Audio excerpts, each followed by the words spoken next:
staples that I always have, but I try and change it and mix it up and play around with it so it's not too boring. Keeps it more interesting. Just like the arm workout I did, I'm going to show you individually what I do and explain a little bit of why I do them. However, when I do abs, I tend to do them as a giant set. So I'll probably do about 3 sets and giant sets of each for about 12 to 15 reps or 12 reps. You want to keep it simple.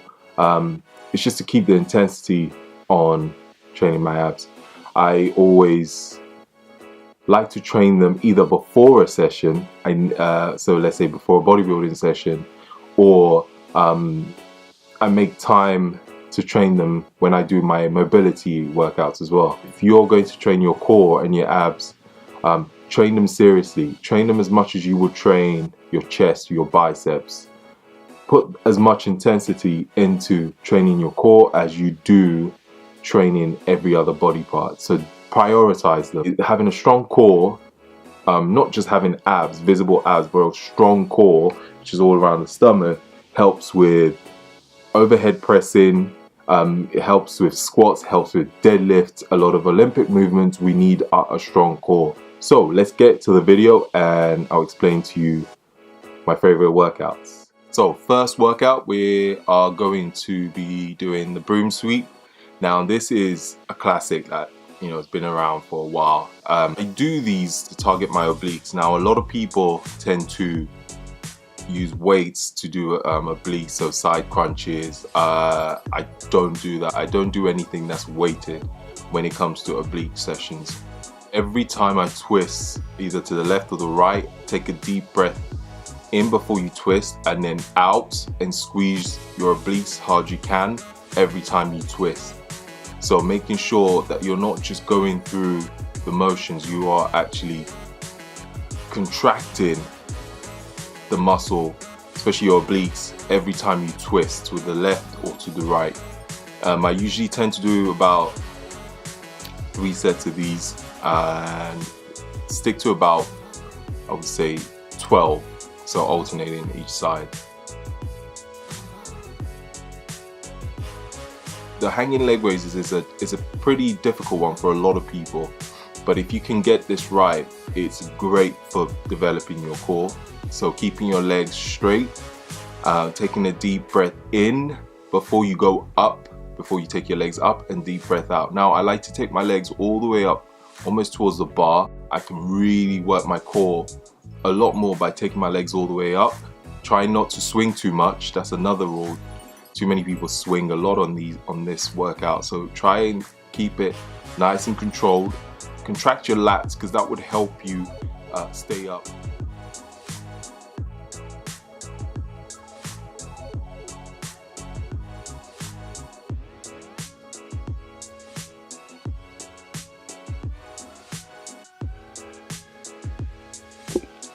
So next we have same thing again, hanging leg raises, but this time with your knees tucked, knees bent.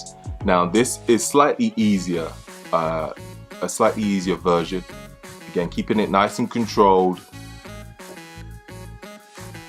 Focus on your breathing. Out when you go up, in when you come down. Simple. Now a great alternative to these two, if you can't hang off the bar, is doing them on the mat to start. So same thing, straight leg raises and knees bent leg raises. Those can be done on the mat if you struggle with hanging off a bar.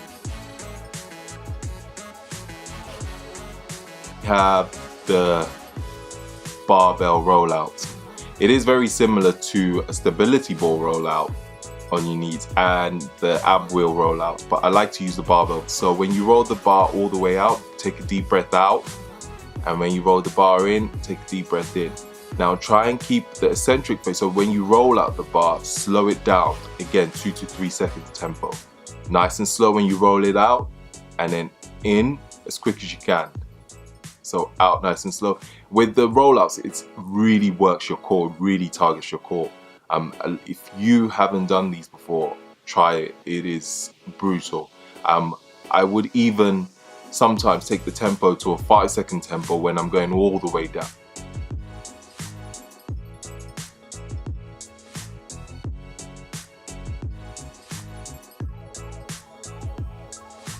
Okay, so next we have the rings pike.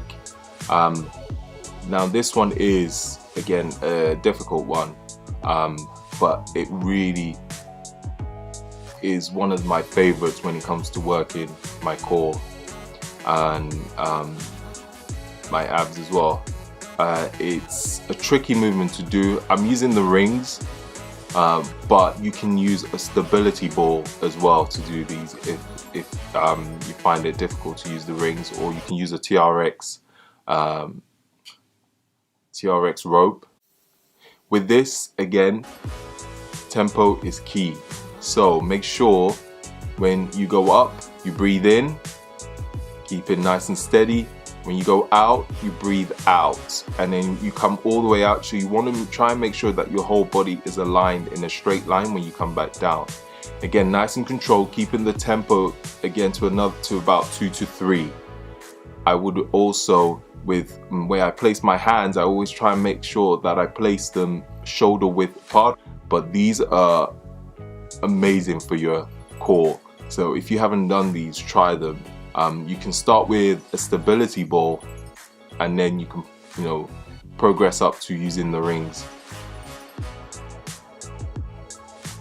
Next, we come to the V-ups. Now this, you are going to be starting with your feet off the floor, your hands off the floor, as you can see in the video, and you will slowly try and bring those two together. So feet off the floor, hands off the floor, and come up and meet with each other. So deep breath in when you're down, and breathe out when you come up. When you breathe out when you come up, squeeze your abs. So deep breath in and out when you come up. Again, try and keep the tempo nice and controlled. No rushing it, no rushing the movement. That's one of the most important things I would say when it comes to core. Don't rush the movements.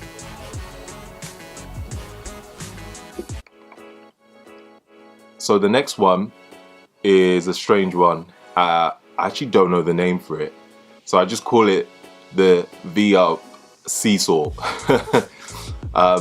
This one, again, you start with, if you notice how I started in the beginning, crunched up almost into a ball, and then you open up and out into the V-up position as you you saw before. So feet off the floor, hands behind you off the floor as well, and you almost do you're almost going to be rocking back and forth without touching the floor, without your legs, feet touching the floor and your hands. So you're just in a rocking position. As you can see, my abs are continuously contracted throughout the movement.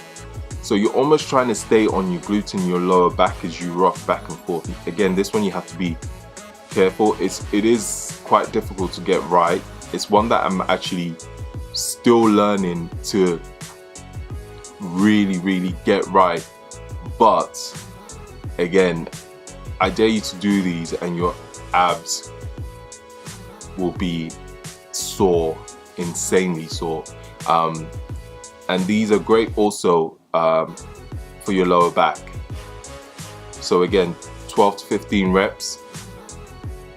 Try and keep it nice and controlled. Don't rush it. It's not a race.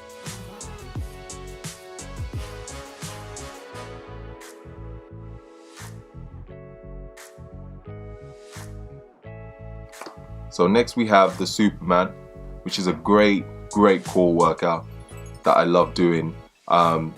You always know how strong your core is getting is when you can do these easily and comfortably without shaking, or without shaking to one side or the other. Now you start with your hands shoulder width apart on the mats. I like to point my hands out slightly also on the floor, and then my feet again slightly wider than my hips. So you want to take up your right arm and your left leg at the same time. Now again, if this is one that I'm still trying to get 100% right, but it's far better. It's such a great test to how strong your core is getting. Again, so try and do these. I try and keep to about 12 reps, alternate each side, or you can stick to one side and you do 6 on one side and then change and do 6 on the other side. If you want to make this harder, someone told me to do this and I thought it was ridiculous, but close your eyes and do them. It makes it a lot more difficult, but actually makes you focus a lot more on the movement. What I've also done is put an easier version. So this one will be on your knees. Same principle. And then when you can really get the hang of it on the easier version, you can progress up to the harder version. So the Superman.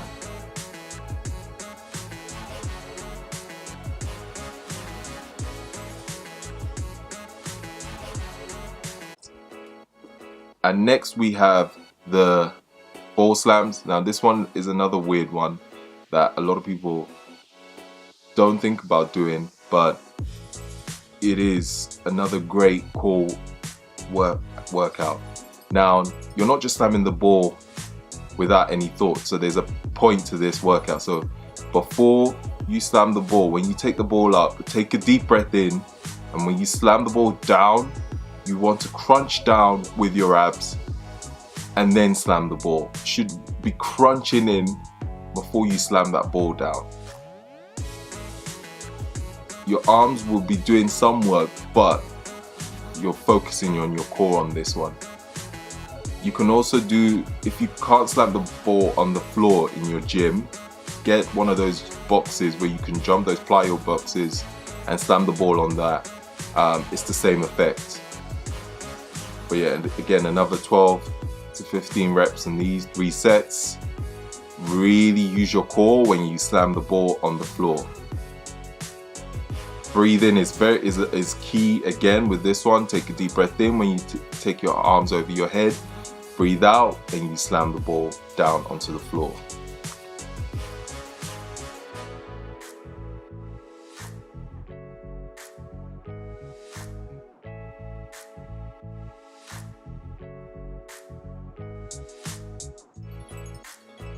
So there you have it. Before I sign off, just again reiterate the point of it's not a race when you're training your core. Intensity, yes, but time under tension is very important when you train your core and your abs. Train them just as hard as you will train every body part, so remember that. Play around with the tempo, 2 seconds, 3 seconds of the eccentric phase of all the movements. Focus on breathing when it comes to training your core. That's another one that's very important. And finally, if you're finding certain movements difficult, I suggest, start with an easier version, as I've explained on some of the workouts, and then build up to a more difficult, the more challenging part of the workout. So don't, try and force certain movements if it doesn't feel right. If you have lower back pain when you're doing certain of the workouts, some of it will be discomfort, and that's to be expected. So just remember that.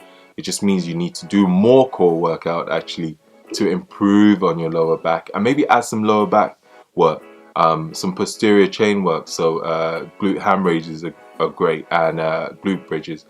I hope you guys found some of this info useful into how I approach my core training. Leave a comment of any questions you have, and I'll be glad to answer any of them, because I'm sure I probably forgot a few things. Thank you for subscribing. If you haven't subscribed already, don't forget to do so. And looking forward to bringing out more videos and getting more comfortable in front of the camera. Thank you all for watching. Till next time, peace out.